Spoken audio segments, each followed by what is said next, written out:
El oficial de justicia abrió su carpeta y comenzó a leer la lista en voz alta. Cuando llegó al tercer artículo, el juez Adriano Mendoza retrocedió bruscamente en su silla, con los ojos muy abiertos. Su rostro pasó de la concentración profesional al shock absoluto en cuestión de segundos. Se quitó los lentes, los limpió como si no pudiera creer lo que acababa de escuchar, y volvió a ponérselos para releer el documento él mismo. Entonces gritó con una autoridad que hizo temblar las paredes de la sala: «Deténganse inmediatamente. Llamen a seguridad aquí». Mis 3 hijos se congelaron. Fernando, que segundos antes sonreía con esa arrogancia de abogado que cree tener la victoria asegurada, palideció como si hubiera visto un fantasma. Lucía dejó caer el pañuelo que había estado apretando teatralmente durante toda la audiencia. Enrique intentó levantarse, pero sus piernas no respondieron. El doctor Leopoldo García, ese abogado de $800 la hora que mis hijos habían contratado para destruirme, abrió la boca pero no salió ningún sonido. 2 oficiales de seguridad entraron por las puertas laterales con las manos cerca de sus armas. El murmullo en la sala se convirtió en un silencio sepulcral. Y yo, Irene Castellanos, la mujer de 68 años a quien sus propios hijos acababan de acusar públicamente de ser una senil incapaz de administrar dinero, permanecí sentada en ese banco de madera fría con las manos entrelazadas sobre mi regazo, sintiendo como 34 años de silencio y humillaciones finalmente encontraban su voz. Pero para entender cómo llegué a ese momento, necesito regresar al principio de ese día horrible. A las 7 de la mañana, cuando me desperté sabiendo que enfrentaría la peor traición de mi vida. Me vestí con ese traje gris perla que siempre me ha dado confianza. Nada ostentoso, nada que llamara la atención. Había aprendido hace décadas que las mujeres como yo, las que construimos imperios desde la nada, debemos movernos en silencio. El desayuno se quedó intacto en la mesa. No podía tragar nada. Mi abogada, Elena Montero, me había llamado la noche anterior para repasar la estrategia. Irene, mantén la calma sin importar lo que digan. Deja que se cuelguen con su propia soga. Esas habían sido sus palabras exactas. Llegué al tribunal a las 8:30. El edificio era uno de esos monstruos de concreto que el gobierno construyó en los años 70, con pasillos que olían a humedad y alfombras desgastadas que alguna vez fueron verdes. La sala de audiencias estaba en el 3er piso. Cuando empujé esas puertas dobles de madera oscura, mis ojos se encontraron inmediatamente con los de Fernando. Mi primogénito. 42 años. El niño que sostuve contra mi pecho mientras lloraba porque su padre acababa de morir. Me miró con una frialdad que nunca había visto en él. Como si yo fuera una extraña. Como si los miles de desayunos que le preparé, las noches en vela cuando tenía fiebre, los préstamos que nunca me devolvió, simplemente no existieran. Lucía estaba sentada junto a él. 38 años. Mi única hija. Recordé el día en que nació, como juré que ella nunca pasaría las penurias que yo pasé. Le di todo. La universidad privada que costó $40,000 al año. El auto nuevo cuando cumplió 21.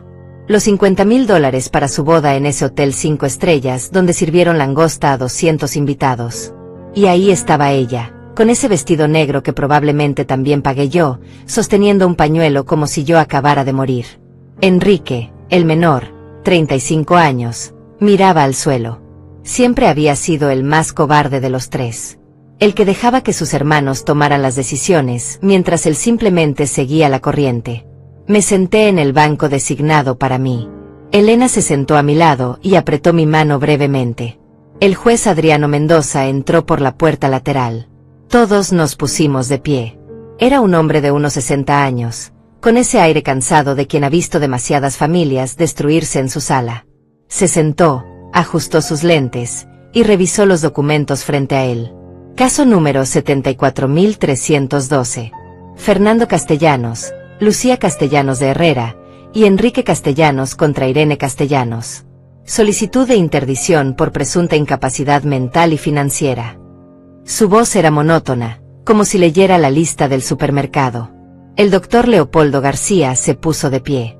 Alto, cabello plateado perfectamente peinado hacia atrás, traje negro que probablemente costó $5,000. Tenía esa sonrisa que no llegaba a los ojos. Esa sonrisa que había perfeccionado cobrando $800 por hora para destruir familias. Su señoría, comenzó con voz profunda y controlada. Estamos aquí por una razón tan dolorosa como necesaria. Los hijos de la señora Castellanos la aman profundamente. Pero el amor, señoría, a veces nos obliga a tomar decisiones difíciles para proteger a quienes más queremos. Hizo una pausa calculada. Miró hacia donde estaban mis hijos. Fernando asintió solemnemente. Lucía se llevó el pañuelo a los ojos. Leopoldo continuó. La señora Irene Castellanos tiene 68 años. Durante los últimos meses, sus hijos han observado un deterioro progresivo en sus capacidades cognitivas. Olvida conversaciones importantes. Toma decisiones financieras erráticas. Muestra signos claros de confusión y desorientación. Cada palabra era una puñalada. Más preocupante aún, señoría, es que la señora Castellanos maneja activos considerables. Y en su estado actual, representa un peligro para sí misma y para el patrimonio que tanto le costó construir. Sus hijos no buscan enriquecerse. Buscan protegerla. Mentiroso. Maldito mentiroso. Pero me quedé quieta. Elena me había advertido. Nada de reacciones emocionales. Los jueces odiaban el drama. Presentaremos testimonios de personas cercanas a la señora Castellanos, continuó Leopoldo, que confirmarán este deterioro. Presentaremos evaluaciones médicas. Y demostraremos, sin lugar a dudas, que esta buena mujer necesita que alguien más administre sus asuntos antes de que sea demasiado tarde. Se sentó. Fernando le susurró algo al oído. Lucía sollozó discretamente. El juez Mendoza me miró directamente por primera vez. Señora Castellanos, ¿entiende usted por qué está aquí hoy? Me puse de pie. Mi voz salió más firme de lo que esperaba. Sí, su señoría. Entiendo perfectamente. Y tiene representación legal. Elena se levantó. Elena Montero, su señoría. Represento a la señora Castellanos. El juez asintió y revisó su agenda. Muy bien. Procederemos con los testimonios. Doctor García, llame a su primer testigo. Y así comenzó la pesadilla. La primera testigo fue una mujer que jamás había visto en mi vida. Se presentó como Aurora Méndez, supuestamente ex empleada de una de mis tiendas. Llevaba un vestido color lavanda barato y zapatos desgastados. Cuando levantó la mano derecha para jurar, noté que le temblaba. El doctor Leopoldo se acercó a ella con esa sonrisa ensayada. Señora Méndez, ¿cuánto tiempo trabajó para la señora Castellanos? Aurora carraspeó. 3 años, señor. En la tienda del centro. Mentira. Yo conocía a cada empleado que había trabajado para mí en los últimos 20 años. Llevaba registro personal de todos. Cumpleaños, nombres de sus hijos, situaciones familiares. Esa mujer nunca había pisado ninguna de mis tiendas. Y durante ese tiempo, notó algo inusual en el comportamiento de la señora Castellanos. Aurora asintió con demasiado entusiasmo. Sí, señor. Últimamente llegaba y olvidaba las reuniones que ella misma había programado. Una vez me pidió el reporte de ventas 3 veces el mismo día, como si no recordara haberlo pedido. Y tomaba decisiones extrañas, como ordenar mercancía que no necesitábamos y rechazar pedidos importantes. Cada palabra estaba perfectamente memorizada. ¿Cuánto le habrían pagado?, me pregunté. $1,000? ¿2,000? El precio de la lealtad parecía bastante bajo estos días. ¿Alguna vez expresó preocupación por esto? Sí, señor. Hablé con el señor Fernando al respecto. Le dije que su madre parecía confundida, que me preocupaba su salud. Fernando asintió desde su asiento, con expresión grave. ¡Qué actor! Debió dedicarse al teatro en lugar de arruinar la abogacía. El juez Mendoza tomaba notas. Elena se inclinó hacia mí y susurró, ¿la conoces? Negué con la cabeza. Nunca la he visto. Elena escribió algo en su libreta. Leopoldo continuó extrayendo cada mentira cuidadosamente construida de la boca de Aurora. Cuando terminó, Elena se puso de pie para el contrainterrogatorio. Señora Méndez, dijo que trabajó en la tienda del centro durante 3 años. ¿Puede decirnos la dirección exacta de esa tienda? Aurora parpadeó. Avenida Principal. Número. No recuerdo el número exacto, señora. Han pasado meses desde que renuncié. Ya veo. ¿Y el nombre del gerente de esa tienda? Silencio. Aurora miró hacia donde estaba Fernando. Él mantuvo la mirada al frente, pero vi cómo apretaba la mandíbula. No recuerdo su nombre en este momento. ¿No recuerda el nombre de su jefe directo? Interesante. ¿Y cuánto le pagaron por venir hoy a declarar? Leopoldo saltó de su asiento. Objeción, su señoría. La abogada está hostigando a la testigo. El juez Mendoza levantó una mano. Denegada. La testigo puede responder. Aurora se retorció las manos. Nadie me pagó nada. Vine porque es lo correcto. Mentirosa. Elena sonrió. No tengo más preguntas, su señoría. Aurora bajó del estrado prácticamente corriendo. El siguiente testigo fue peor. Un contador llamado Leopoldo Ruiz. Noten el nombre, mismo que el abogado de mis hijos. Pura coincidencia, seguramente. Este hombre afirmó haber revisado algunos de mis estados financieros y encontrado irregularidades preocupantes. Habló de transferencias sin sentido, inversiones impulsivas, gastos inexplicables. Todo falso. Todo fabricado. Pero sonaba convincente. Tenía gráficas.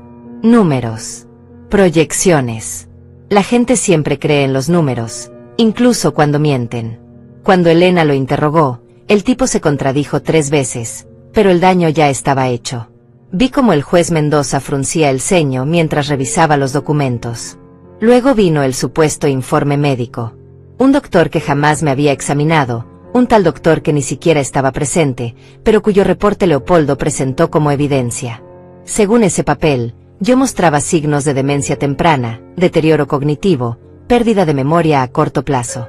Todo basado en una consulta que nunca existió. Elena objetó. Su señoría, este documento carece de validez. La señora Castellanos nunca fue examinada por este médico. Leopoldo sonrió. El doctor realizó su evaluación basándose en entrevistas con familiares cercanos y observación de patrones de comportamiento documentados. Es un método perfectamente válido para evaluación preliminar. El juez permitió que el documento quedara en el expediente. Sentí que el suelo se movía bajo mis pies. Entonces Fernando pidió permiso para hablar. El juez se lo concedió. Mi hijo mayor se puso de pie, se ajustó ese traje gris que yo le había comprado, y caminó hacia el frente con pasos medidos. Cuando habló, su voz temblaba de emoción perfectamente calculada. Su señoría, esto es lo más difícil que he tenido que hacer en mi vida. Amo a mi madre. La amo con todo mi corazón. Ella nos crió sola después de que papá murió. Trabajó día y noche para darnos todo. Nunca la escuché quejarse. Nunca. Hizo una pausa. Se llevó la mano a los ojos. Lucía sollozó audiblemente desde su asiento. Pero últimamente, su señoría, ya no es la misma mujer. Olvida que hablamos. Me llama a medianoche confundida, preguntando dónde está papá, y papá murió hace 34 años. Hace 3 meses intentó vender una de sus propiedades por la mitad de su valor real porque un extraño la convenció en la calle. Más mentiras. Nunca había intentado vender nada. Nunca lo llamaba a medianoche. La última vez que hablamos por teléfono fue hace 6 meses, cuando le negué otro préstamo. Le he suplicado que vea a un doctor. Se niega. Le he suplicado que me deje ayudarla con las finanzas. Se niega. Y mientras tanto, su señoría, está quemando el patrimonio que construyó durante décadas. Está tomando decisiones que la van a dejar en la ruina. Y nosotros, sus hijos, no podemos quedarnos de brazos cruzados viendo cómo se destruye. Se volvió hacia mí. Las lágrimas corrían por sus mejillas. Maldito actor. Mamá, por favor. Déjanos ayudarte. No queremos tu dinero. Queremos que estés bien. Que estés segura. Que no te aprovechen de ti. El tribunal estaba en silencio. Hasta el aire acondicionado parecía haber dejado de hacer ruido. Algunas personas en las bancas del público se secaban los ojos. El juez Mendoza me miraba con algo que parecía lástima.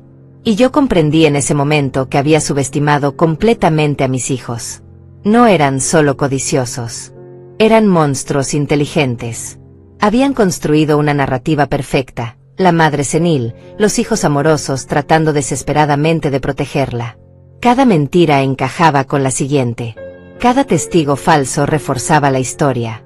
Lucía fue la siguiente en hablar. Se acercó al estrado secándose las lágrimas con ese pañuelo arrugado. Su señoría, mi madre siempre fue mi heroína.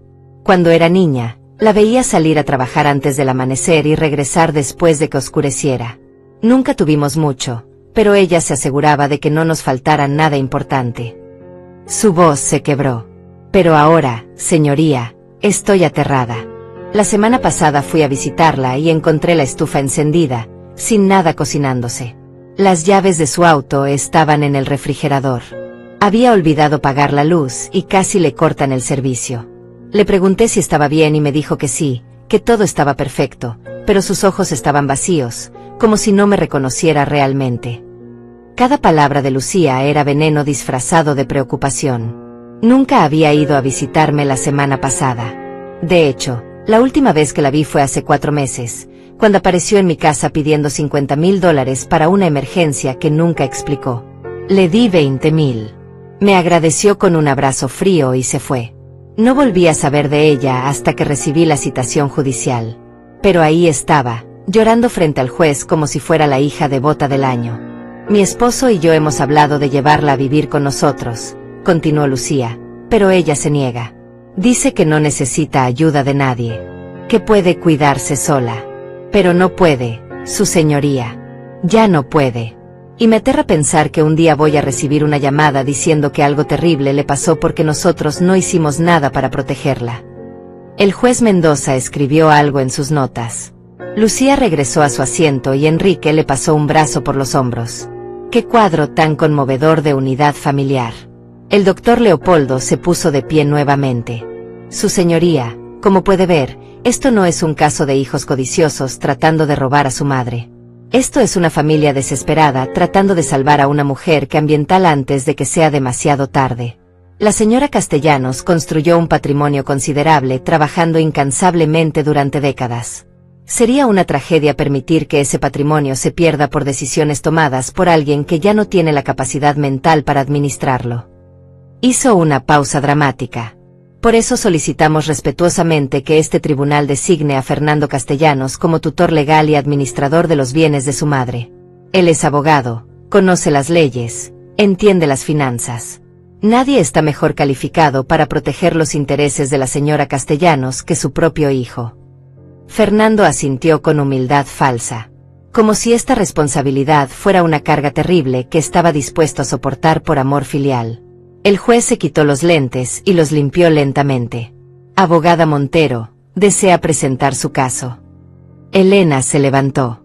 Su señoría, todo lo que han escuchado hoy es una fabricación cuidadosamente orquestada. La primera testigo, Aurora Méndez, nunca trabajó para mi clienta. Puedo probarlo con los registros de nómina de todas las tiendas de la señora Castellanos de los últimos 10 años. Esa mujer no aparece en ninguno. Leopoldo objetó. Su señoría, la señora Méndez trabajó bajo contrato temporal, es posible que no aparezca en ciertos registros. Elena lo ignoró.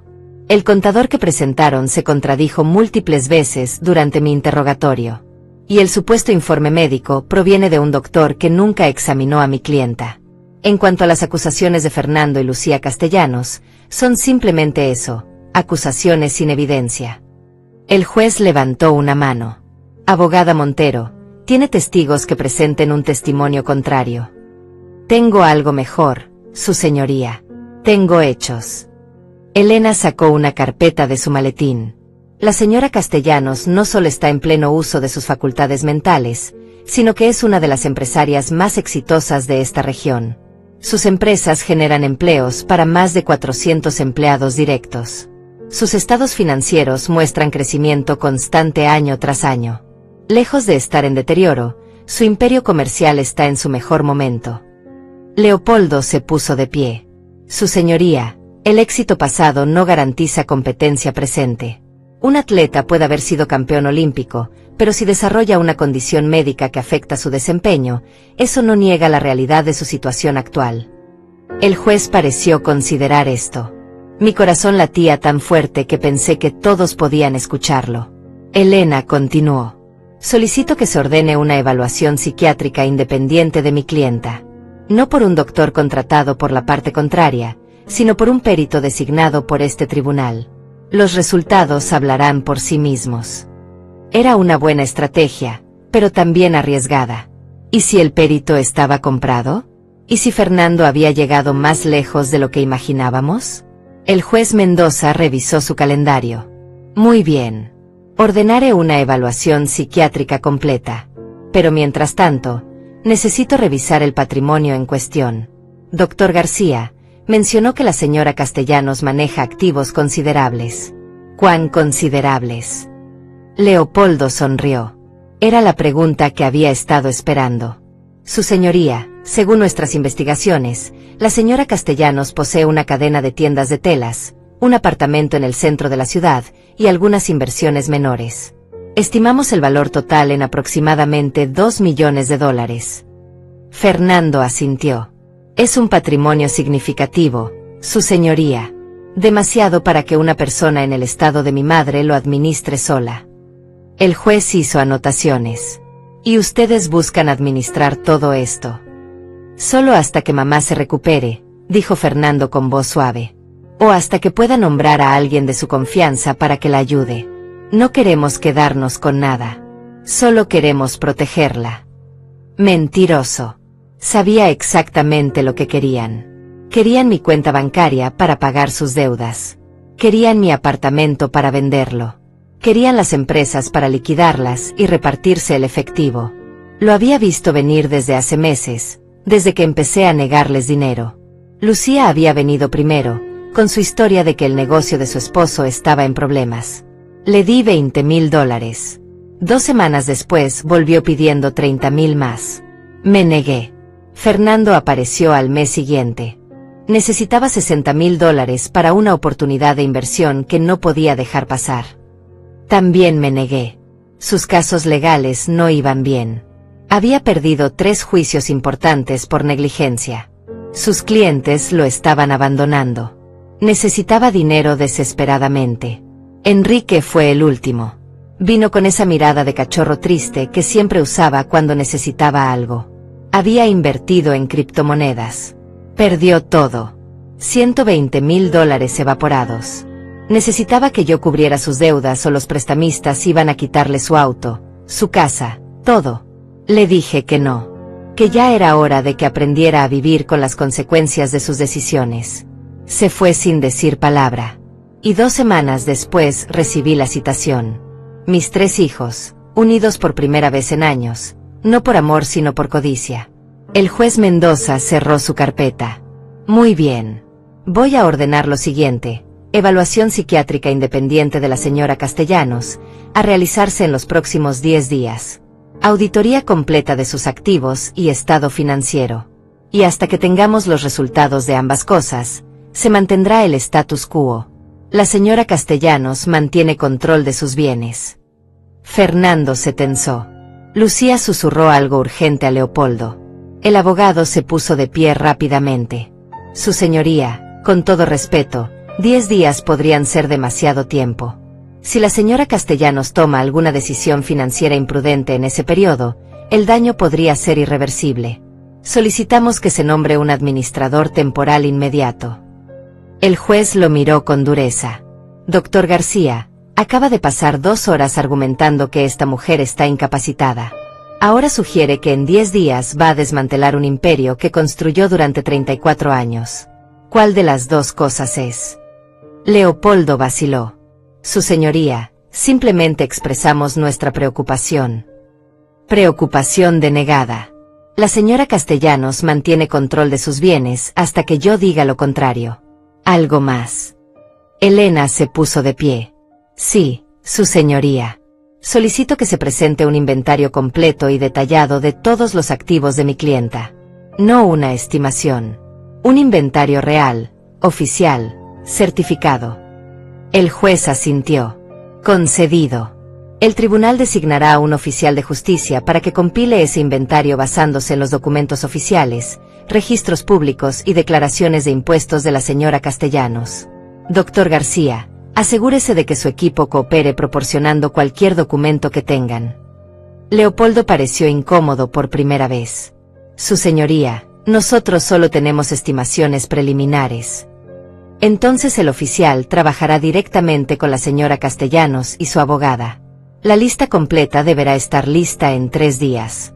Continuaremos esta audiencia el jueves a las 9 de la mañana. Se levanta la sesión. El mazo golpeó la madera y el sonido resonó en mis huesos como una sentencia. 3 días. Tenía 3 días antes de que mi vida se decidiera en ese tribunal. Elena recogió sus documentos con movimientos rápidos y precisos. Yo permanecí sentada, viendo cómo mis 3 hijos salían de la sala sin mirarme siquiera. Fernando caminaba adelante, con el teléfono ya pegado a la oreja. Lucía lo seguía, con ese pañuelo todavía en la mano como un accesorio de teatro. Enrique iba al final, arrastrando los pies, incapaz de levantar la mirada del suelo. Cobarde hasta el último momento. Cuando la sala se vació, Elena se sentó a mi lado. Irene, necesito que me digas la verdad absoluta. ¿Hay algo, cualquier cosa, que pueda usar en tu contra? ¿Alguna decisión financiera cuestionable? ¿Algún episodio de confusión? ¿Algo? La miré directamente a los ojos. Nada. Llevo registro de cada centavo que entra y sale de mis cuentas desde hace 30 años. Tengo copias de cada contrato, cada factura, cada decisión de inversión. Y en cuanto a mi mente, Elena, está más clara que nunca. Especialmente ahora que finalmente veo a mis hijos por lo que realmente son. Ella asintió. Bien. Porque en 3 días, cuando ese oficial lea la lista de tus activos frente al juez, necesito que todo esté impecable. Sin sorpresas. Sin nada que puedan torcer para hacerte ver mal. No habrá sorpresas, le aseguré. Pero incluso mientras lo decía, una parte de mí sonreía por dentro. Porque habría una sorpresa.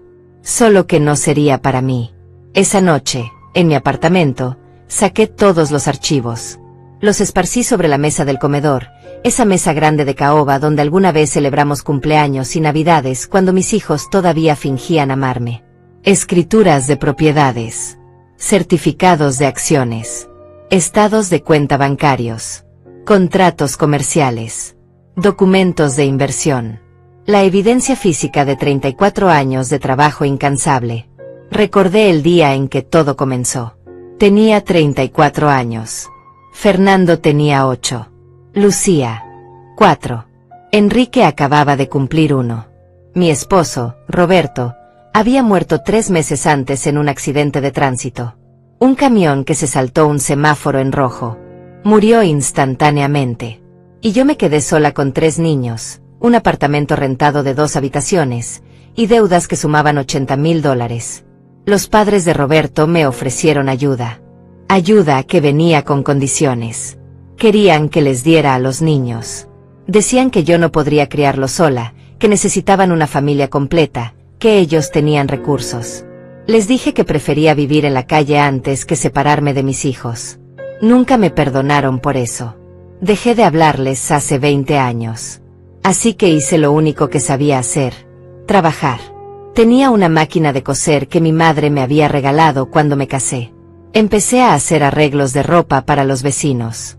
$5 por acortar un pantalón. 10 por ajustar un vestido. 15 por reparaciones complejas. Trabajaba desde las 5 de la mañana hasta la medianoche. Los niños dormían en la única habitación. Yo dormía en el sofá cuando dormía. Después de 6 meses, había ahorrado suficiente para comprar una segunda máquina de coser. Contraté a una vecina para que me ayudara. Después de 1 año, teníamos 5 máquinas y un pequeño local. Yo seguía haciendo los arreglos, pero también empecé a vender telas. Retazos al principio. Sobras que los fabricantes vendían barato. Pero descubrí algo: las mujeres que venían a comprar telas para hacer la ropa de sus hijos gastaban más que las que solo traían arreglos. Así que expandí el inventario. Conseguí un préstamo de $20,000 usando el local como garantía. Compré rollos completos de tela directo de los fabricantes. Los precios bajaron. Las ventas subieron. En 3 años tenía 2 locales. En 5. Tenía 5. Fernando entró a la universidad cuando tenía 18. Yo tenía 8 tiendas. Le pagué cada centavo de su educación. $45,000 al año por 4 años. Más libros, apartamento, carro. En total, invertí $200,000 en su educación. Cuando se graduó, le di $50,000 más para que abriera su bufete. Gracias, mamá, me dijo. Te lo voy a devolver todo. Nunca vi un centavo. Lucía quería una boda de princesa. 200 invitados en el hotel más caro de la ciudad. Vestido importado de Francia que costó $15,000. Flores, música, comida, bebida. El total fue $120,000. Mamá, es el día más importante de mi vida, me dijo. Solo me voy a casar una vez. Le di todo lo que pidió. Su matrimonio duró bien. Su esposo, un hombre encantador llamado Javier, resultó ser un incompetente para los negocios. Cada emprendimiento que tocaba se convertía en cenizas. Y cada vez que eso pasaba, Lucía venía a pedirme dinero. Mamá, es solo un préstamo. Te lo devolvemos en 6 meses. 6 meses se convertían en un año. Un año se convertía en nunca. Enrique fue el peor. Siempre fue el más débil de los tres, el que necesitaba más atención, más validación, más de todo. Cuando terminó la universidad, no sabía qué hacer con su vida. Probó 5 trabajos diferentes en 3 años. Ninguno le gustaba. Ninguno era suficientemente bueno para él. Finalmente decidió que quería ser inversionista. Le di $100,000 para que empezara. Los perdió en un año en esquemas piramidales y criptomonedas. Vino por más. Le di $50,000. Los perdió en 6 meses. Y así fue, año tras año. Mis 3 hijos, tomando y tomando y tomando, sin dar nada a cambio excepto visitas obligadas en Navidad y cumpleaños, donde me trataban con esa cortesía forzada que se reserva para parientes molestos. Nunca les importó cómo estaba yo. Nunca preguntaron si necesitaba ayuda con las tiendas, si estaba cansada, si me sentía sola en ese apartamento grande donde criaba los recuerdos de cuando eran niños. Solo querían saber cuándo iba a darles más dinero. Hace 6 meses, decidí que era suficiente. Fernando vino pidiendo $60,000. Mamá, tengo una oportunidad de inversión increíble, pero necesito actuar rápido. Le pregunté detalles. Se puso evasivo. Es complicado, mamá. Tú no entenderías. Es cosa de negocios. Entonces no, le dije. Su rostro cambió. La máscara de hijo amoroso se resquebrajó por un segundo y vi la rabia debajo. Perdón. Dije que no, Fernando. No voy a darte más dinero sin saber para qué es. Se puso de pie. Mamá, soy tu hijo. No confías en mí. Ya no, respondí. Y fue la verdad más liberadora que había dicho en años. Se fue dando un portazo. Lucía apareció 3 semanas después. Misma historia. Emergencia que no podía explicar. $30,000. También le dije que no. Lloró. Gritó. Me acusó de ser egoísta, de no entender lo difícil que era su vida, de tener dinero y negárselo a mi propia hija. Tienes 48 años, Lucía, le dije. Ya es hora de que resuelvas tus propios problemas. Enrique fue el último. $120,000 para cubrir deudas de sus inversiones fallidas. Mamá, por favor. Van a quitarme todo. Mi casa, mi auto. Voy a quedar en la calle. Le ofrecí algo diferente. Ven a trabajar conmigo. Te daré un salario justo. Aprende el negocio. Construye algo real en lugar de perseguir sueños imposibles. Me miró como si le hubiera escupido. ¿Trabajar para ti? ¿En tus tiendas de tela? Mamá, yo no soy un empleado. Yo soy emprendedor. Entonces emprende con tu propio dinero, le respondí. También se fue furioso. Y 2 semanas después, llegó la citación judicial. Los 3 juntos. Unidos por primera vez en años. No por amor fraternal, sino porque finalmente había alguien contra quien podían conspirar juntos. Yo. Ahora, sentada en mi apartamento rodeada de documentos, preparándome para la audiencia del jueves, No sentía miedo. Sentía claridad. Había pasado 34 años construyendo un imperio mientras criaba sola a 3 niños ingratos. Había sobrevivido a la pobreza, la viudez, la discriminación de ser mujer de negocios en un mundo de hombres, las noches sin dormir, los préstamos rechazados, las crisis económicas. No iba a dejar que mis propios hijos destruyeran todo por lo que había trabajado. El jueves llegó como una sentencia inevitable. Me desperté a las 5 de la mañana, aunque la audiencia no era hasta las 9. No había podido dormir bien en 3 noches.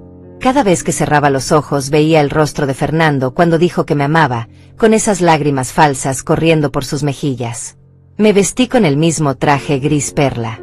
Elena me había sugerido algo diferente, algo que me hiciera ver más vulnerable, más maternal.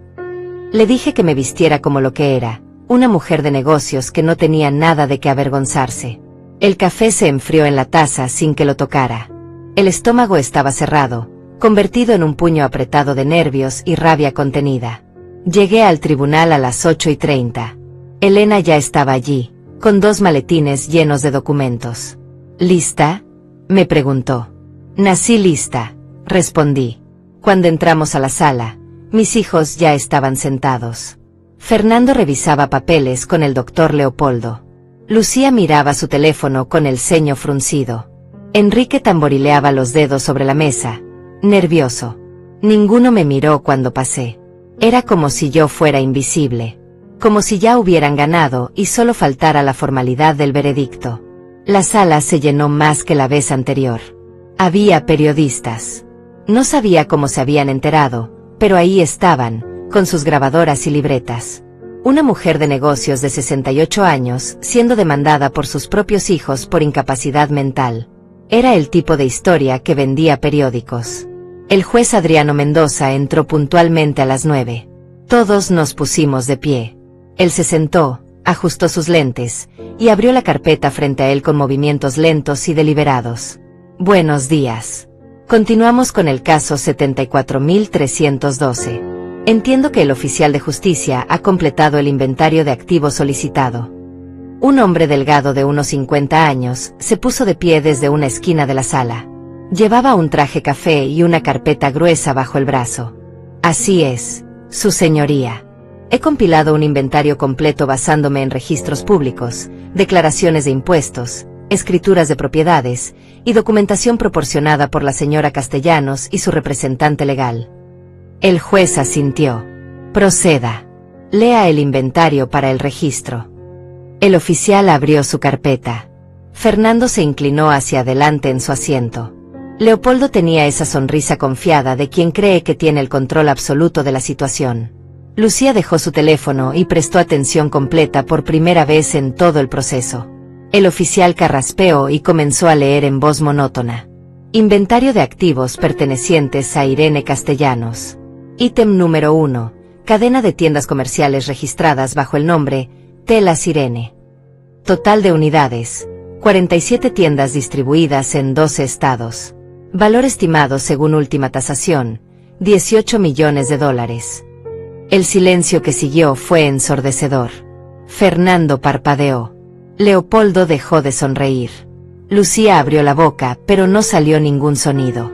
El juez levantó la vista de sus notas y miró al oficial. ¿Perdón? 18 millones. Así es, su señoría. $18 millones. Tengo aquí las tasaciones independientes realizadas el año pasado para efectos de seguro y declaraciones fiscales. El oficial continuó sin inmutarse. Ítem número 2. Propiedades inmobiliarias. 3 edificios comerciales en el centro de la ciudad, completamente pagados. Dirección 1. Avenida Libertad número 345. Dirección 2. Calle Comercio número 212. Dirección 3. Plaza Central número 101. Valor conjunto según tasación municipal, $12 millones. Lucía se agarró del borde de la mesa. Sus nudillos se pusieron blancos. Enrique había dejado de respirar. Ítem número 3. Participación accionaria en empresa de logística y transporte, Transportes Meridionales S.A. Porcentaje de propiedad, 65% de acciones. Valor de mercado actual según última evaluación bursátil, $22 millones. Fue en ese momento que el juez Adriano Mendoza retrocedió bruscamente en su silla. Sus ojos se abrieron tanto que pensé que los lentes se le iban a caer. Se quitó los anteojos con manos temblorosas, los limpió 1, 2, 3 veces, como si no pudiera creer lo que acababa de escuchar. Volvió a ponérselos y miró el documento que el oficial sostenía. Espere, dijo el juez con voz tensa. $22 millones en una sola empresa de transporte. El oficial asintió. Así es, su señoría. La señora Castellanos adquirió participación mayoritaria hace 15 años cuando la empresa estaba en bancarrota. La reestructuró completamente. Ahora es una de las 3 empresas de logística más grandes de la región, con contratos vigentes con cadenas nacionales de supermercados y tiendas departamentales. Fernando se había puesto de pie sin darse cuenta. Leopoldo lo jaló del brazo para que se sentara, pero él no parecía sentirlo. Estaba mirando al oficial como si éste hablara en otro idioma. El oficial continuó leyendo con la misma voz impasible. Ítem número 4. Propiedad rural. Finca, El Descanso. Ubicada en el municipio de Valle Verde. Extensión. 2000 hectáreas. Incluye casa principal, 3 casas para trabajadores, establos, bodega de almacenamiento, sistema de riego automatizado. Actividad principal. Cultivo de algodón orgánico que abastece a la cadena de tiendas Telas Irene. Valor según tasación, $8 millones. Podía ver cómo el cerebro de mis hijos intentaba procesar los números. Sumaban y no podían creer el total. El oficial pasó a la siguiente página. Ítem número 5. Cartera de inversiones diversificada. Acciones en mercados nacionales e internacionales. Bonos gubernamentales. Fondos de inversión en 8 países diferentes. Valor total del portafolio según último estado de cuenta, $31 millones. Lucía emitió un sonido ahogado, como si alguien le hubiera dado un puñetazo en el estómago. Ítem número 6. Fundación Educativa sin fines de lucro, Fundación Roberto Castellanos, registrada hace 10 años en honor al difunto esposo de la señora Castellanos. La fundación otorga becas a hijos de madres solteras para estudios universitarios. Dotación actual del fondo, $5 millones. Nota: este activo no puede ser liquidado o transferido según estatutos de la fundación. El juez se inclinó hacia adelante. ¿Qué más hay? El oficial pasó otra página. Ítem número 7. 2 apartamentos adicionales. Uno en la costa, otro en la montaña. Valor conjunto, $3 millones. Ítem número 8. Colección de arte adquirida a lo largo de 20 años. Principalmente obras de artistas latinoamericanos emergentes. Valor asegurado, $1 millón. Ítem número 9. Vehículos. 3 automóviles de lujo. Valor conjunto, $400.000. Hizo una pausa. Ítem número 10. Cuentas bancarias y certificados de depósito en 6 instituciones financieras diferentes. Total en efectivo y equivalentes, $18 millones. El silencio en la sala era absoluto. Nadie se movía. Nadie respiraba. El oficial cerró la carpeta. Valor total estimado del patrimonio de la señora Irene Castellanos, $128 millones. $128 millones. El número flotó en el aire como una bomba sin explotar. Fernando se había puesto completamente pálido. Lucía tenía las manos sobre la boca. Enrique miraba la mesa como si quisiera desaparecer a través de ella. El doctor Leopoldo García, ese abogado de $800 la hora que había estado tan confiado, tan seguro de sí mismo, se veía como si alguien le hubiera vaciado un balde de agua helada encima. Tartamudeó algo ininteligible. El juez Mendoza se quitó los lentes nuevamente. Los dejó sobre la mesa. Se frotó los ojos con ambas manos. Cuando volvió a mirar, su expresión había cambiado completamente. Ya no había lástima en sus ojos. Había algo mucho más peligroso, sospecha. Doctor García, dijo el juez con voz peligrosamente tranquila, usted me dijo que la señora Castellanos manejaba activos de aproximadamente $2 millones. Leopoldo se puso de pie con dificultad. Su señoría, nosotros, la información que teníamos. La información que tenían. El juez levantó la voz por primera vez. Estamos hablando de una discrepancia de 126 millones de dólares. ¿Cómo es posible que su investigación estuviera tan grotescamente equivocada? Fernando intentó intervenir. Su señoría, nosotros no sabíamos. Mamá nunca nos dijo. El juez lo silenció con una mirada. Silencio. No le he dado permiso para hablar. Luego miró al oficial. Toda esta información es verificable. Completamente, su señoría. Cada ítem está respaldado por documentación oficial. Escrituras registradas, estados de cuenta certificados, tasaciones independientes. La señora Castellanos lleva registros impecables de cada transacción financiera que ha realizado en los últimos 30 años. El juez respiró profundamente. Cuando volvió a hablar, su voz cortaba como cuchillo. Deténganse inmediatamente.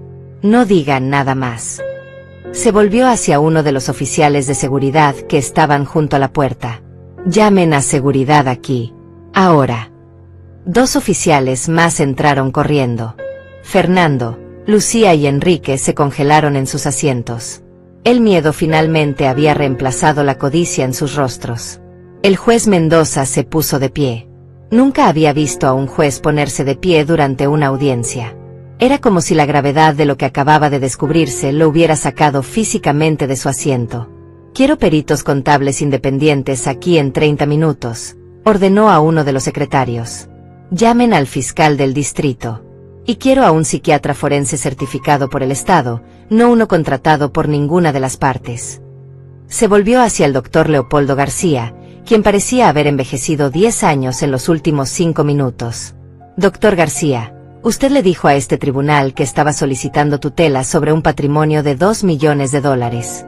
Ahora resulta que el patrimonio real es 64 veces mayor. ¿Tiene alguna explicación razonable para esta discrepancia masiva? Leopoldo abrió la boca. La cerró. Volvió a abrirla. Su señoría, mis clientes me proporcionaron la información que tenían. Yo actué de buena fe basándome en... buena fe. El juez casi escupió las palabras. Me está diciendo que inició un proceso de interdición, un proceso que busca despojar a una persona de sus derechos fundamentales, sin verificar siquiera los hechos básicos, sin consultar registros públicos, sin revisar declaraciones de impuestos, sin hacer la investigación mínima que cualquier abogado competente haría. El silencio de Leopoldo fue toda la respuesta que necesitaba. El juez se volvió hacia Fernando. Usted, abogado Fernando Castellanos, póngase de pie. Fernando se levantó con piernas temblorosas. Ya no quedaba nada de esa arrogancia con la que había entrado el primer día. Usted le dijo a este tribunal que su madre era incapaz de administrar sus finanzas, que tomaba decisiones erráticas e impulsivas, que estaba destruyendo el patrimonio que había construido. Fernando asintió débilmente. Sí, su señoría, yo. Silencio. No terminé. El juez golpeó la mesa con el puño. Su madre, lejos de destruir su patrimonio, lo ha multiplicado exponencialmente. Administra personalmente 47 tiendas, 3 edificios comerciales, una empresa de logística, una finca de 2.000 hectáreas, y una cartera de inversiones internacionales. Y según este informe, el retorno anual promedio de sus inversiones en los últimos 10 años ha sido del 34%. ¿Sabe usted lo que significa eso? Fernando negó con la cabeza. Significa que su madre es mejor inversionista que el 99% de los profesionales certificados. Significa que mientras usted la acusaba de incompetencia, ella estaba superando al mercado año tras año. Significa que usted es un mentiroso o un incompetente. Posiblemente ambos. Lucía comenzó a llorar. Pero esta vez no eran lágrimas teatrales con pañuelo preparado. Eran sollozos genuinos de pánico. Enrique había puesto la cabeza entre las manos. El juez no había terminado. Pero hay algo más que me molesta profundamente. Ustedes 3 vinieron aquí con un abogado caro, con testigos preparados, con informes médicos de un doctor que nunca examinó a la paciente. ¿Gastaron, qué, $50,000 en este proceso? ¿60,000? ¿De dónde salió ese dinero? Nadie respondió. Les voy a decir de dónde salió. Salió de los préstamos y regalos que su madre les ha dado durante años. Dinero que ella ganó trabajando 16 horas al día mientras ustedes vivían cómodamente. Y ahora querían más. No solo más préstamos. Querían todo. El juez hizo una señal al oficial de seguridad. Quiero que se investigue la procedencia de cada centavo que estos tres han gastado en honorarios legales para este caso. Y quiero saber exactamente cuánto dinero les ha dado la señora Castellanos en los últimos 10 años. Se volvió hacia mí por primera vez desde que comenzó su diatriba. Su expresión se suavizó ligeramente. Señora Castellanos, ¿cuánto dinero calcula usted que les ha dado a sus hijos en préstamos, regalos y pagos diversos en la última década? Me puse de pie. Mi voz salió firme. Aproximadamente $2.400.000, su señoría. Tengo registro exacto de cada transacción si lo necesita. Escuché a Lucía gemir. Fernando cerró los ojos. El juez escribió el número en sus notas. $2.400.000. Y a cambio, ellos le trajeron aquí para declararla incapaz y tomar control de 128 millones. Miró a mis hijos con un desprecio que era casi palpable. Abogada Montero, ¿su clienta autorizó alguna de estas transacciones por escrito? Hay pagarés, contratos de préstamo, documentos legales. Elena se puso de pie. No, su señoría. Fueron regalos y préstamos familiares informales. La señora Castellanos confiaba en sus hijos. Confiaba, repitió el juez. Pasado. Muy apropiado. En ese momento llegó el primer perito contable. Era una mujer de unos 45 años con maletín negro y expresión seria. El juez le explicó rápidamente la situación y le entregó copias del inventario. Ella comenzó a revisarlos de inmediato, marcando cosas con un resaltador amarillo. 10 minutos después llegaron 2 peritos más. Y luego el psiquiatra forense, un hombre mayor de cabello blanco y mirada penetrante. El juez ordenó un receso de 2 horas mientras los peritos realizaban su trabajo. Fernando, Lucía y Enrique intentaron salir de la sala, pero el juez los detuvo. Ustedes tres no van a ninguna parte. Se quedan aquí, sentados, en silencio, hasta que yo diga lo contrario. Se sentaron. Durante las siguientes 2 horas, vi cómo la máscara se desmoronaba completamente. Fernando miraba al techo, con lágrimas silenciosas corriendo por sus mejillas. Ya no eran lágrimas de actor. Eran lágrimas de hombre que sabe que arruinó su vida. Lucía sollozaba abiertamente, con el maquillaje corrido, ese pañuelo finalmente olvidado en el suelo. Enrique temblaba. Literalmente temblaba como si tuviera frío, aunque la sala estaba caliente. El doctor Leopoldo García estaba sentado solo en su mesa, con la cabeza entre las manos. Sabía que su carrera acababa de terminar. Elena y yo salimos al pasillo. ¿Sabías que iba a pasar esto?, me preguntó. Sabía que la verdad iba a salir, respondí. Pero no esperaba que fuera tan devastador. Irene, lo que acaba de pasar ahí dentro. El juez está furioso. He visto muchos casos, pero nunca he visto a un juez reaccionar así. Tus hijos no solo van a perder este caso, van a enfrentar consecuencias serias. Bien, dije sin emoción. Deberían. Elena me miró con una mezcla de admiración y algo más. ¿Miedo? ¿Respeto? ¿Alguna vez les dijiste cuánto valía tu patrimonio real? No. Aprendí hace mucho tiempo a mantener esa información privada. Ni siquiera mis socios comerciales saben la extensión completa de mis inversiones. Solo mi contador y mi abogada. Y ahora el tribunal.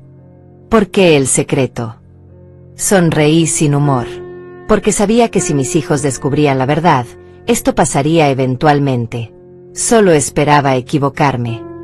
Cuando regresamos a la sala, los peritos ya estaban terminando.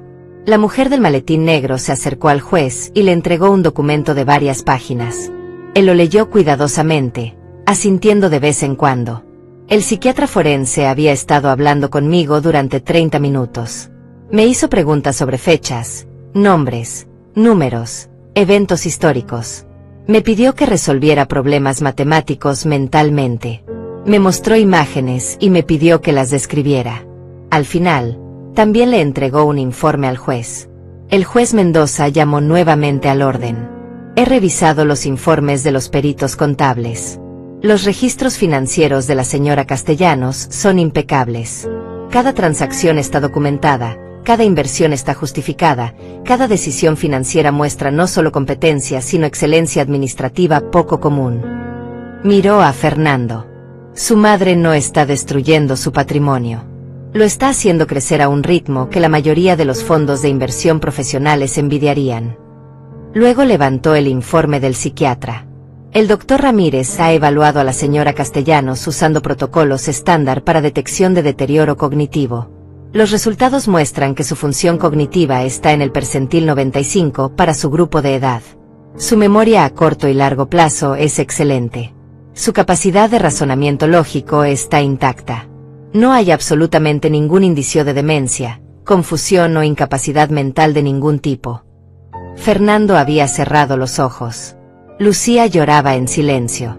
De hecho, continuó el juez, el doctor Ramírez nota en su informe que la señora Castellanos demostró capacidades cognitivas superiores al promedio, incluyendo habilidad excepcional para cálculos mentales complejos y memoria detallada de eventos que ocurrieron hace décadas. El juez dejó los documentos sobre la mesa y se quitó los lentes. Cuando habló nuevamente, su voz era de acero frío. Ahora vamos a hablar de fraude procesal. Las palabras cayeron como piedras en agua quieta. Fernando abrió los ojos de golpe. Leopoldo levantó la cabeza bruscamente. Durante estos 3 días he revisado cada documento presentado por la parte demandante. Y he encontrado irregularidades tan graves que rayan en lo criminal. El juez sacó una carpeta diferente. Empecemos con la testigo Aurora Méndez. El oficial de justicia investigó su identidad. Resulta que la señora Méndez tiene antecedentes por perjurio. Declaró falsamente en un caso de seguros hace 5 años. Cumplió libertad condicional. Y curiosamente, 3 días antes de su testimonio en este tribunal, recibió una transferencia bancaria de $5,000 desde una cuenta perteneciente a Fernando Castellanos. Fernando se puso de pie de un salto. Su señoría, yo puedo explicar. Siéntese. El grito del juez resonó en las paredes. Siéntese ahora o lo hago arrestar por desacato. Fernando se dejó caer en su silla.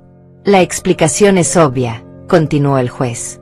Usted contrató y pagó a una testigo falsa para que viniera a mentir bajo juramento sobre su propia madre. Eso es soborno de testigos y obstrucción a la justicia. Lucía había comenzado a hiperventilar. Respiraba en jadeos cortos y rápidos. Una de las personas del público le trajo un vaso de agua, pero ella no podía sostenerlo. Sus manos temblaban demasiado. El juez no se detuvo. Luego tenemos al contador Leopoldo Ruiz. Qué conveniente que comparta nombre con el abogado de ustedes. Investigué su licencia profesional. Fue suspendido hace 2 años por presentar informes fraudulentos en un caso de divorcio. No está autorizado para ejercer. Sin embargo, aquí está, presentando análisis financieros, que son pura ficción. Miró directamente a Leopoldo García. Doctor García, ¿verificó usted las credenciales de este contador antes de presentarlo como testigo experto? Leopoldo no respondió. No podía. La respuesta era obvia. Y finalmente, el informe médico. El juez sostuvo el documento como si fuera basura. El supuesto doctor que diagnosticó a la señora Castellanos con demencia sin examinarla nunca. Hice que mi equipo investigara. El doctor Mauricio Salinas perdió su licencia médica hace 3 años por diagnosticar falsamente a pacientes para que sus familias pudieran acceder a seguros de vida y discapacidad. Actualmente enfrenta cargos criminales en otro estado. El juez dejó caer el papel sobre la mesa con disgusto. Todo lo que presentaron es falso. Cada testimonio, cada documento, cada supuesta prueba. Es una construcción completa de mentiras diseñada para despojar a una mujer competente de sus derechos y su patrimonio. Se volvió hacia los oficiales de seguridad. Quiero que estos 3 permanezcan en esta sala. Nadie sale hasta que yo lo autorice. Fernando finalmente encontró su voz, desesperada y quebrada. Su señoría, por favor, nosotros solo queríamos. Mamá estaba tomando decisiones que no entendíamos. Pensamos que necesitaba ayuda. ¿Decisiones que no entendían? El juez se inclinó hacia adelante. ¿Cómo invertir en mercados internacionales? ¿Cómo diversificar su portafolio? ¿Cómo crear una fundación educativa? Esas decisiones. Ella nos estaba negando dinero, gritó Lucía de repente. Su voz era histérica, rota. Tiene $128 millones y nos negaba 50,000. Somos sus hijos. Tenemos derecho. El silencio que siguió fue absoluto. Hasta el aire acondicionado pareció dejar de funcionar. Lucía se dio cuenta demasiado tarde de lo que acababa de decir. Se llevó las manos a la boca, con los ojos muy abiertos. Pero ya era tarde. La verdad había salido. No preocupación por mi bienestar. No amor filial. Codicia pura y simple. El juez la miró con una expresión que podría congelar el infierno. Gracias, señorita Castellanos, por finalmente decir la verdad. Esto nunca fue sobre proteger a su madre. Fue sobre dinero. Sobre sentirse con derecho a su fortuna simplemente por ser su hija. Miró a los tres. Déjenme explicarles algo sobre derechos. Los padres tienen la obligación legal de mantener a sus hijos hasta que son adultos. Después de eso, no tienen ninguna obligación. Cero. Su madre les dio educación, les pagó bodas, les dio préstamos que nunca pagaron. Les dio $2.400.000 a lo largo de los años. Y cuando finalmente dijo que era suficiente, ustedes la trajeron aquí para robarle todo. Enrique comenzó a llorar abiertamente. Lo siento, mamá. Lo siento mucho. Yo no quería. Ellos me convencieron, dijeron que era lo mejor. Silencio, ordenó el juez. Ahora es muy tarde para disculpas. Se volvió hacia el doctor Leopoldo García. En cuanto a usted, doctor García, la Colegiatura de Abogados recibirá hoy mismo un informe completo de este caso. Presentó testigos falsos, un contador sin licencia, y un informe médico fraudulento. Inició un proceso de interdición sin hacer la investigación básica requerida. Y cobró, según mis cálculos, aproximadamente $75,000 en honorarios por este fraude. Leopoldo había perdido todo el color en su rostro. Su señoría, yo actuaba según las instrucciones de mis clientes. Sus clientes le mintieron y usted eligió no verificar. Eso lo hace cómplice. Espero que haya disfrutado esos $75,000, porque serán los últimos que gane como abogado. Le garantizo que será desbaratado antes de fin de mes. El juez respiró profundamente, como si necesitara calmarse antes de continuar. Cuando habló nuevamente, su voz era de sentencia final. Voy a dictar mi fallo ahora. La solicitud de interdición es denegada en su totalidad. La señora Irene Castellanos está en pleno uso de sus facultades mentales y es perfectamente capaz de administrar sus propios asuntos. De hecho, es más capaz que la vasta mayoría de personas que conozco.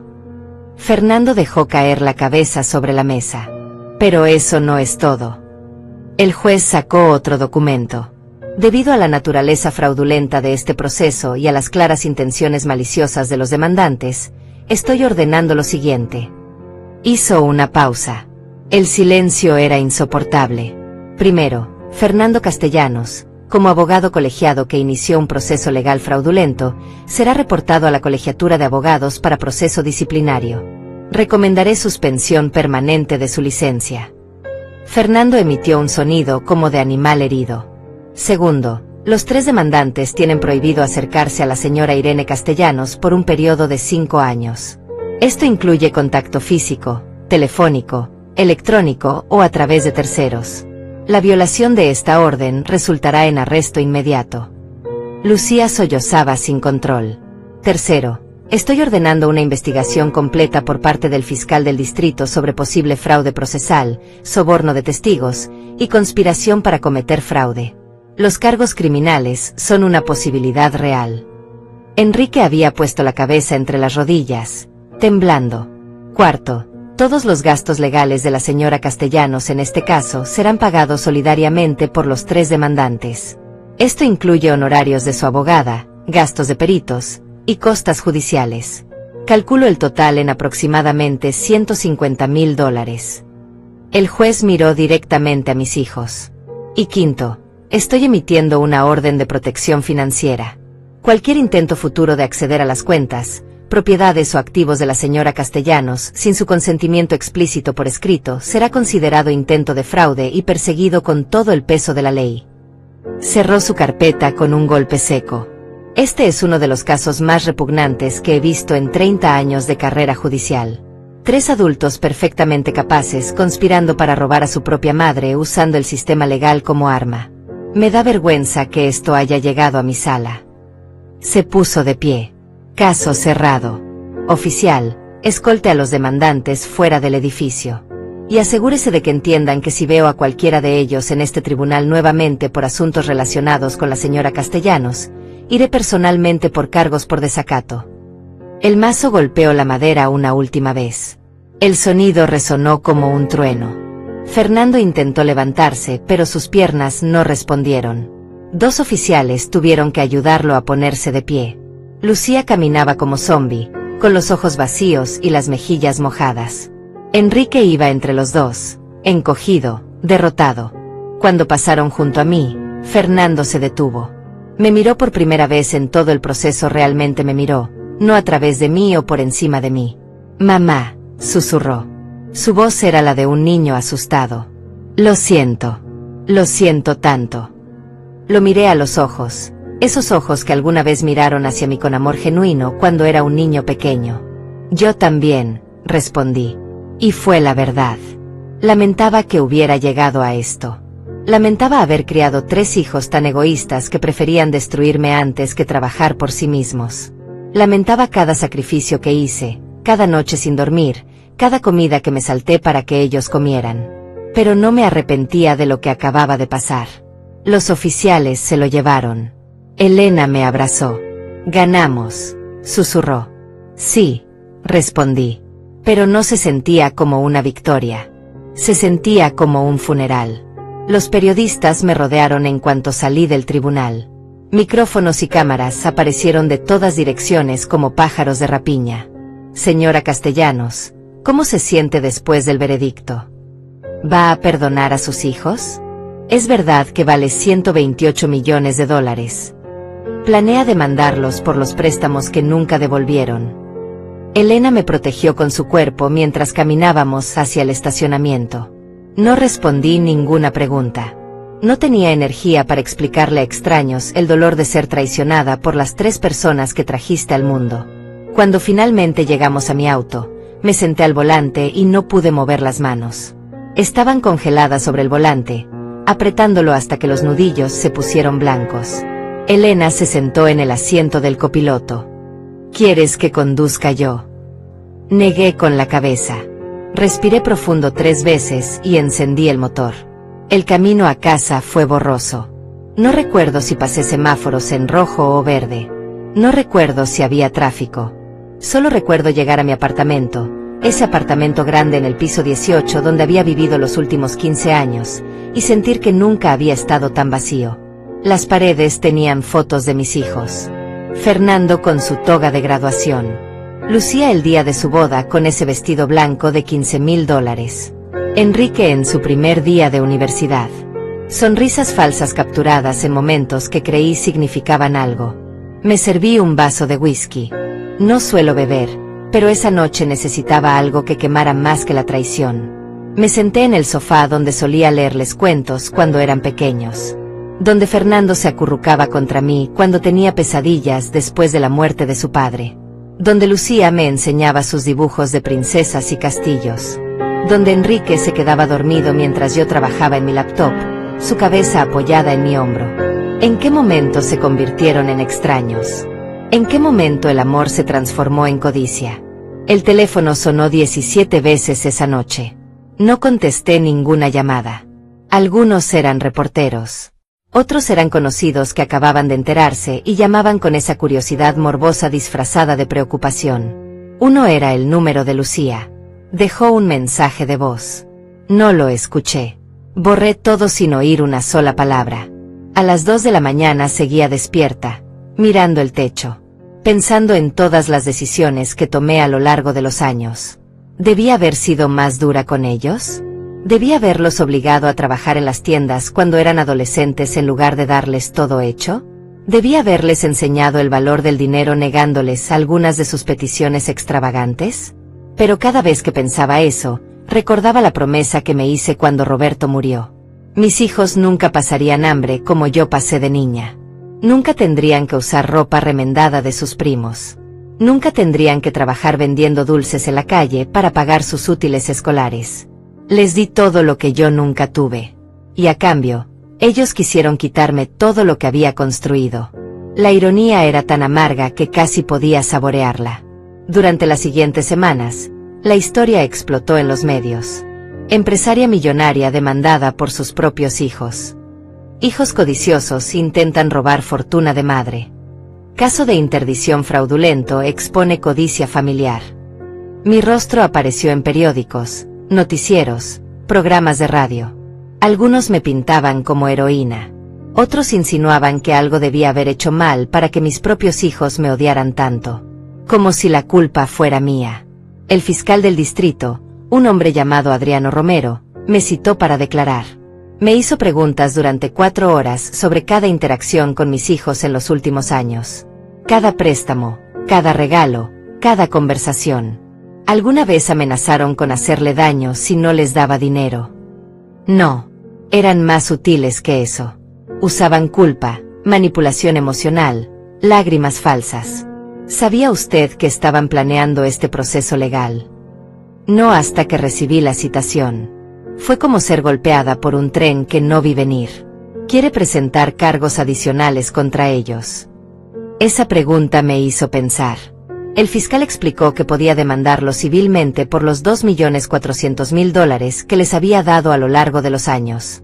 Podía pedir que fueran procesados por conspiración para cometer fraude mayor. Podía hacer que sus vidas se convirtieran en un infierno legal durante años.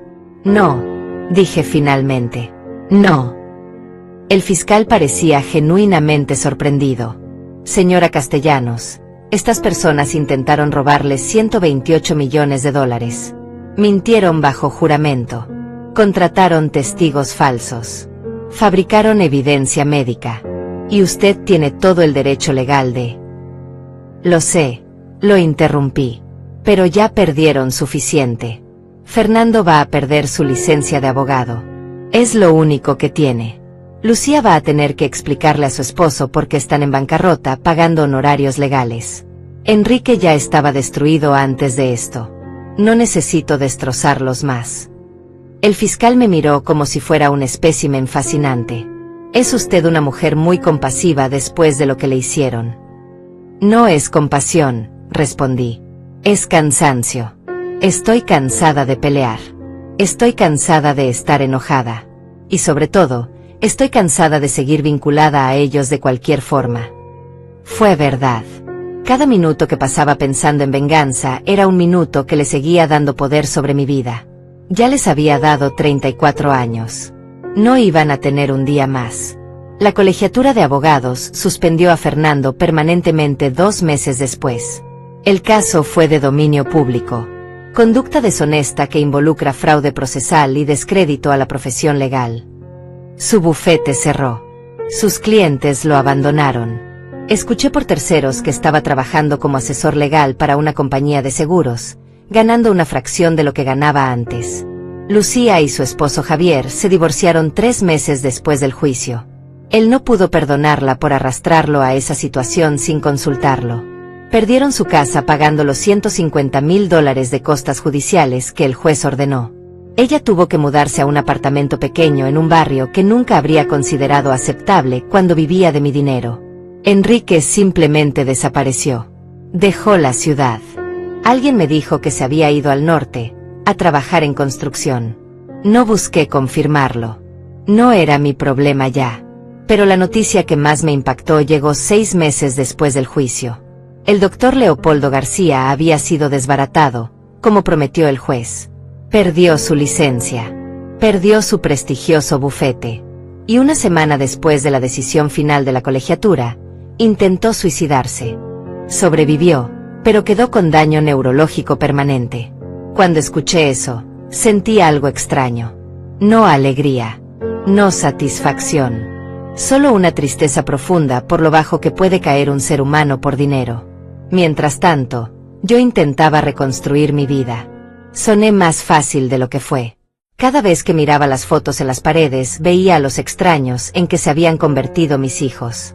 Cada vez que pasaba por la habitación de invitados donde solían quedarse cuando venían de visita, recordaba que nunca más vendrían. Un día, 2 meses después del juicio, contraté a un equipo de remodelación. Quiero que cambien todo, les dije. Pisos nuevos, pintura nueva, muebles nuevos. Todo. Me miraron confundidos. El apartamento estaba en perfectas condiciones. Es que necesito un cambio, expliqué. Y lo necesitaba. Necesitaba borrar cada rastro de la familia que creí tener. Mientras trabajaban en el apartamento, me quedé en mi casa de la costa. Pasaba los días caminando por la playa, sintiendo la arena bajo mis pies, dejando que el sonido de las olas ahogara los pensamientos que no me dejaban dormir. Fue allí, en esa casa frente al mar que compré hace 10 años como inversión, donde finalmente lloré.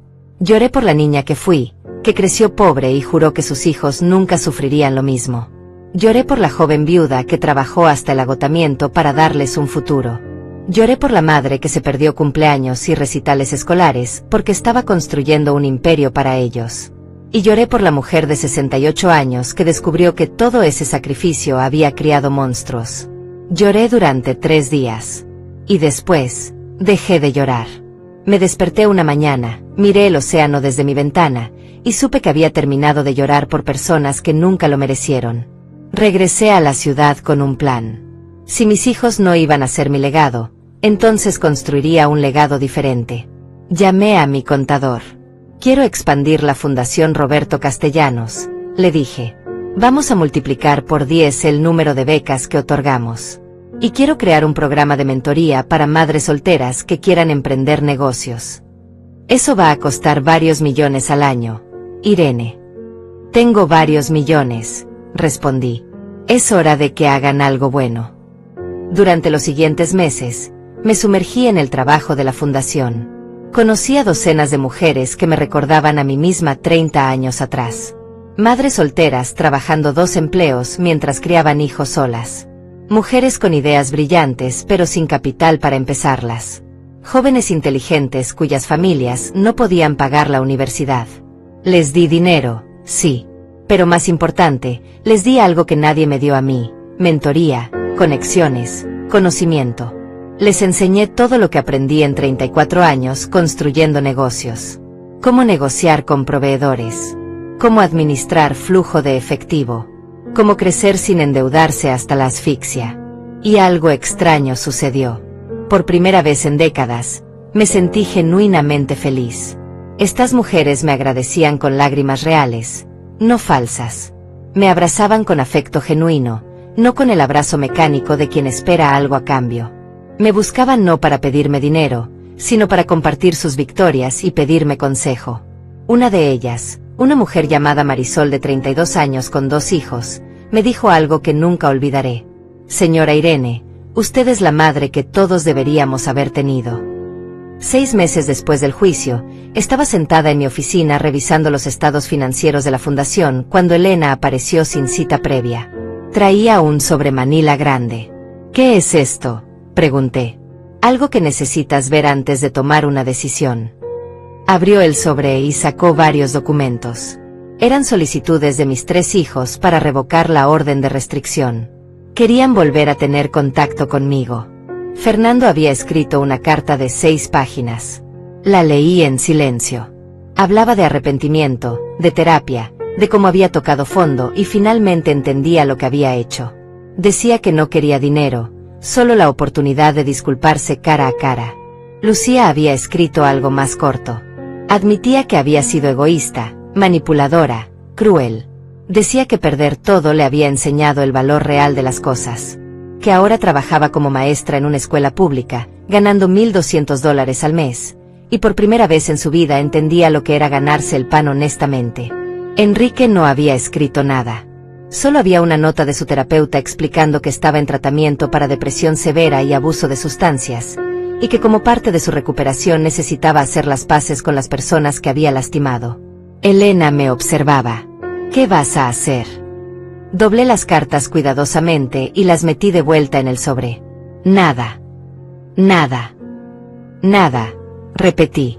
La orden se mantiene por 5 años. Ya llevamos 6 meses. Todavía faltan 4 años y medio. Si después de ese tiempo todavía quieren hablar, entonces consideraré escucharlos. Pero no antes. Elena asintió. Conocía suficiente de mí para saber que cuando tomaba una decisión, era definitiva. «¿Puedo preguntarte algo personal?», dijo después de un momento. «¿Los extrañas?». Pensé en la pregunta. Realmente pensé. «Extraño a los niños que fueron», respondí finalmente. «Extraño al Fernando de 8 años que me abrazaba cuando tenía miedo. Extraño a la Lucía de 6 años que me hacía dibujos y me decía que era la mejor mamá del mundo. Extraño al Enrique bebé que se dormía en mis brazos». Hice una pausa. Pero esos niños murieron hace mucho tiempo. Los adultos en que se convirtieron son extraños. Y no extraño a esos extraños en absoluto. La verdad era liberadora. La fundación creció exponencialmente ese año. Otorgamos 120 becas universitarias completas. Financiamos 32 nuevos negocios para madres emprendedoras. Creamos un programa de vivienda temporal para mujeres escapando de situaciones de violencia doméstica. Y cada peso que invertía en estas mujeres regresaba multiplicado en forma de gratitud genuina, historias de éxito y vidas transformadas. Marisol, la mujer que me dijo que era la madre que todos deberían haber tenido, abrió una panadería con el préstamo sin intereses que le di. En 8 meses ya había pagado el préstamo completo. No porque yo se lo exigiera, lo hice voluntariamente. «Usted confió en mí cuando nadie más lo hizo», me dijo. «Y yo quiero que este dinero ayude a otra mujer como usted me ayudó a mí». Usé ese dinero pagado para financiar 2 negocios más. Y así comenzó un ciclo virtuoso. Las mujeres que yo ayudaba tenían éxito, pagaban sus préstamos voluntariamente, y ese dinero ayudaba a más mujeres. Mi patrimonio, lejos de disminuir como mis hijos habían predicho en el tribunal, siguió creciendo. Las tiendas reportaron el mejor año en su historia. La empresa de logística ganó 3 contratos nuevos con cadenas nacionales. Mis inversiones internacionales rindieron 38% ese año, superando mi propio récord. Terminé el año con $143 millones, 15 millones más que cuando empezó esa pesadilla. Y esta vez, cada peso tenía un propósito que iba más allá de mí. Un día, un año después del juicio, recibí una llamada de un número desconocido. Normalmente no contestaba, pero algo me hizo responder. «Señora Castellanos». Era una voz de mujer joven que no reconocí. «Sí, ¿quién habla?» «Mi nombre es Eulalia. Soy estudiante de periodismo en la universidad. Recibí una de sus becas hace 2 años y, bueno, quería agradecerle personalmente». Sonreí. «No es necesario, Eulalia. Me alegra que la beca te haya ayudado». «No entiende», su voz se quebró ligeramente. «Sin esa beca, yo estaría trabajando en una fábrica ahora, como mi madre y mi abuela. Usted cambió la trayectoria completa de mi vida. Me gradúo el próximo mes. Conseguí trabajo en un periódico importante. Y todo es gracias a usted». Sentí algo cálido en el pecho. Algo que no había sentido en mucho tiempo. «Gracias por llamar, Eulalia. Eso significa más para mí de lo que imaginas». «Hay algo más», continuó. «Estoy escribiendo un artículo sobre su fundación, sobre todas las mujeres que ha ayudado. Y quería pedirle una entrevista». Acepté. La entrevista se publicó 2 meses después en un suplemento dominical. Era un artículo hermoso que contaba mi historia sin dramatizar, que mostraba el trabajo de la fundación sin exagerar, que incluía testimonios de docenas de mujeres cuyas vidas habían sido transformadas. Pero lo más impactante fue el título: Irene Castellanos, la mujer que construyó una familia de 1000 hijas. Lloré cuando lo leí. Pero esta vez eran lágrimas buenas. El artículo generó una ola de atención mediática. Pero no como antes, cuando era el escándalo del juicio. Esta vez era diferente. Otras fundaciones querían colaborar. Empresarias exitosas querían aportar dinero. Universidades me invitaron a dar conferencias. Y lo más sorprendente, cientos de mujeres me escribieron cartas contando sus propias historias de hijos ingratos, esposos abusivos, familias que las traicionaron. Gracias por mostrarnos que podemos sobrevivir, escribió una. Gracias por demostrar que nuestro valor no depende de quienes nos lastiman, escribió otra. Me convertí, sin buscarlo, en un símbolo. No elegí ese papel, pero lo acepté. Porque si mi historia, por dolorosa que fue, podía ayudar a otras mujeres a encontrar su fuerza, entonces tal vez todo había valido la pena. Hace 2 semanas, recibí otra carta de Fernando. Esta vez no pasó por Elena. Me la envió directamente al apartamento, violando técnicamente la orden de restricción. La abrí. Era corta. Mamá, no espero que me perdones. No espero que vuelvas a hablarme nunca. Solo quiero que sepas que el hombre que te hizo eso en el tribunal ya no existe. Perdí mi carrera, mi reputación, mi familia. Perdí todo. Y fue exactamente lo que merecía. Ahora trabajo en un trabajo modesto. Vivo en un apartamento pequeño. Como lo que puedo pagar. Y por primera vez en mi vida, entiendo lo que significa trabajar por algo. Entiendo lo que tú hiciste por nosotros durante todos esos años. Y entiendo que nunca te lo agradecimos. Sé que es tarde. Sé que arruiné cualquier posibilidad de tener una relación contigo. Pero necesitaba que supieras que finalmente lo entiendo. Y que lo siento. Con todo mi corazón, lo siento. Fernando. Leí la carta 3 veces. Luego la doblé y la guardé en un cajón de mi escritorio. No la tiré. Pero tampoco respondí. Tal vez algún día lo haría. Tal vez en 4 años, cuando expire la orden de restricción, aceptaría una llamada. Tal vez les daría la oportunidad de disculparse cara a cara. O tal vez no. Todavía no lo sé. Y está bien no saberlo. Hoy, mientras escribo esto, estoy sentada en mi oficina de la finca El Descanso. A través de la ventana veo los campos de algodón meciéndose con el viento. En 3 horas llegará un grupo de 20 mujeres para un taller de emprendimiento que durará todo el fin de semana. Les enseñaré todo lo que sé. Les daré las herramientas que nadie me dio a mí. Y tal vez, solo tal vez, alguna de ellas recordará a sus propios hijos que la familia no se trata de sangre compartida, sino de respeto mutuo. Tengo 68 años. He construido un imperio. He perdido una familia. He ganado 1000 hijas que nunca parí. Y finalmente, después de toda una vida de dar y dar y dar a personas que solo tomaban, he aprendido la lección más importante. Mi valor nunca dependió de ser una buena madre para mis hijos. Mi valor siempre estuvo en ser una buena persona para mí misma. La Fundación Roberto Castellanos acaba de firmar un acuerdo con el gobierno para expandir nuestro programa a nivel nacional. Vamos a ayudar a 10.000 mujeres en los próximos 5 años. Mi contador casi se desmaya cuando vio el presupuesto. Irene, esto va a costar $40 millones. Entonces es bueno que tengas 143 millones, respondí con una sonrisa. Me preguntó si no me preocupaba dejar algo para mis hijos cuando muriera. Mis hijos. Me reí. Fue una risa amarga pero liberadora. Mis hijos van a recibir exactamente lo que merecen. Nada. Reorganicé mi testamento el mes pasado. Todo, absolutamente todo, va a la fundación. Las tiendas, los edificios, la empresa de logística, las inversiones, la finca. Todo. Que siga ayudando a mujeres que realmente lo necesitan mucho después de que yo me haya ido. Esa será mi venganza final. No en corte, no con abogados, no con órdenes judiciales. Mi venganza será vivir bien, ayudar a muchas, y asegurarme de que mis hijos vean desde lejos todo lo que pudieron haber tenido si hubieran elegido el amor sobre la codicia. Y cuando finalmente cierre los ojos por última vez, lo haré sabiendo que mi vida no fue definida por quienes me traicionaron, sino por aquellas a quienes ayudé a levantarse. Levei 68 anos para entender que familia nao e que compartí la seu sangue, más que monra seu sue.